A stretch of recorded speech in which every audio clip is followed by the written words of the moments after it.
Aujourd'hui, nous plongeons dans une technologie qui pourrait briser le monopole du lithium, la batterie au sodium. Imaginez un système de stockage utilisant du sel de table, capable de charger par des températures glaciales et dont les matériaux sont disponibles partout sur la planète. Le géant CATL et d'autres acteurs majeurs multiplient les annonces sur des packs hybrides mélangeant lithium et sodium, promettant une baisse des coûts drastique pour nos futurs véhicules. Mais peut-on réellement croire au cycle de vie annoncé et au prix défiant toute concurrence ? Est-ce que le sodium est enfin prêt pour une production de masse ou sommes-nous face à une stratégie de communication pour rassurer les marchés ? Et surtout, quelle est la part de réalité scientifique derrière ces annonces qui promettent de transformer nos voitures en unités de stockage pour le réseau électrique ? Pour comprendre l'agitation actuelle, il faut regarder l'évolution du marché du lithium.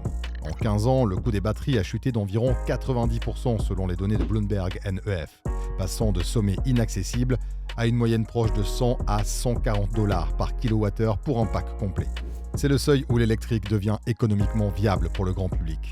Pourtant, l'industrie cherche déjà l'étape suivante. Le sodium est la cible idéale car il est abondant, bon marché et facile à extraire sans les contraintes géopolitiques du lithium.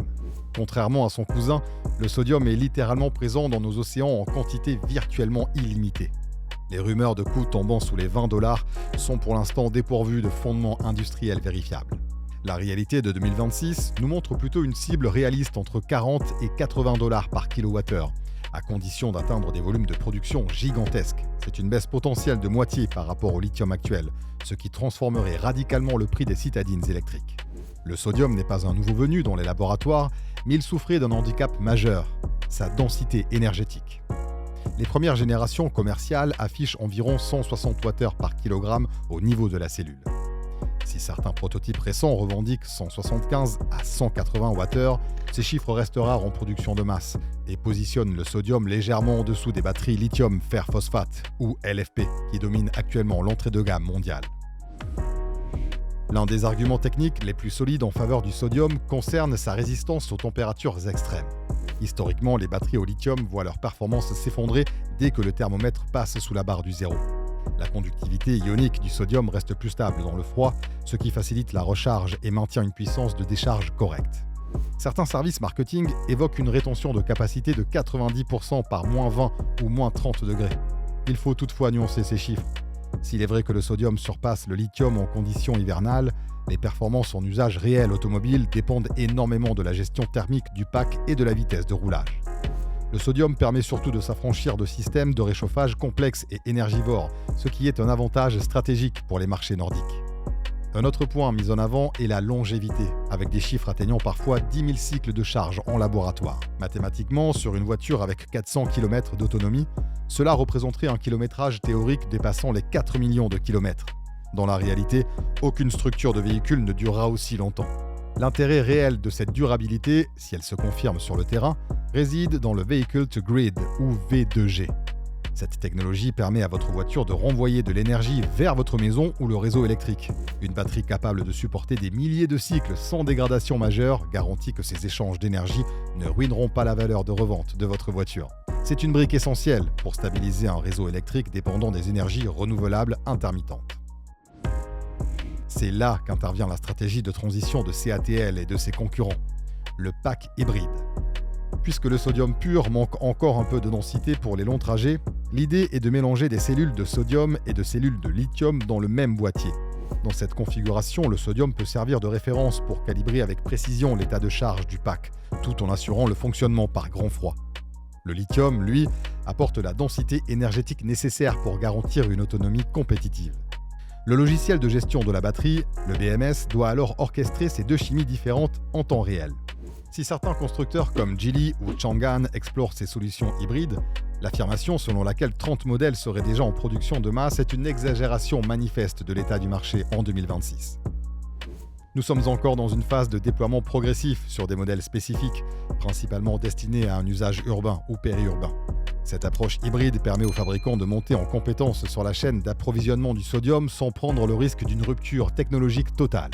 Le sodium s'insère donc discrètement dans nos véhicules, d'abord comme un assistant du lithium, avant de devenir potentiellement la technologie principale pour les véhicules abordables. C'est une évolution pragmatique plutôt qu'une révolution brutale, dictée par la nécessité de réduire la dépendance aux métaux critiques et de sécuriser les marges des constructeurs. Cependant, il est crucial de garder une vision objective sur les défis qui restent à surmonter. Le sodium fait face à un paradoxe économique. Il doit être produit massivement pour devenir moins cher que le lithium. Mais le prix du lithium a lui-même tellement chuté ces 2 dernières années que l'urgence financière s'est en partie dissipée. Pourquoi investir des milliards dans de nouvelles usines de sodium quand le lithium-ion est devenu soudainement abordable et performant? Le pari des industriels est donc avant tout souverain. Le sodium est une assurance vie contre les futures fluctuations de prix et les tensions sur les terres rares. Mais attention aux promesses excessives.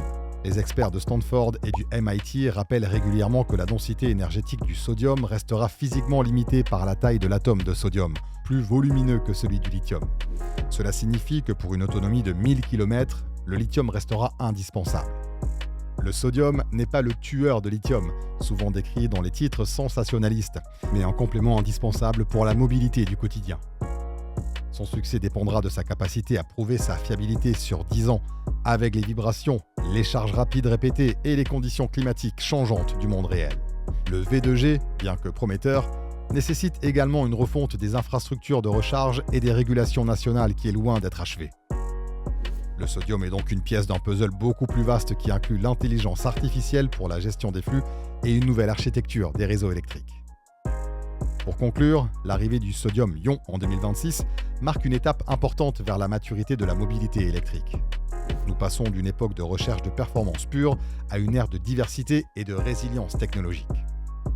Si les chiffres marketing de $10 par kilowattheure ou de 5 millions de kilomètres appartiennent au domaine de la spéculation, la réalité d'une batterie capable de fonctionner par tous les temps et utilisant des matériaux abondants est déjà une victoire majeure.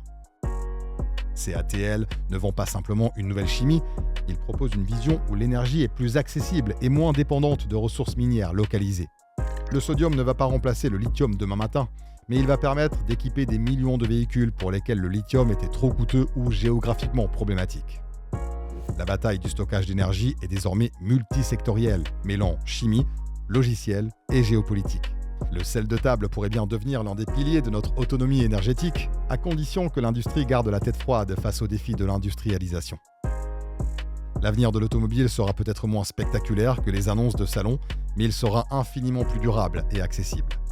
Restez attentifs, car la véritable révolution se joue souvent dans la discrétion des chaînes de production et non dans les effets d'annonce.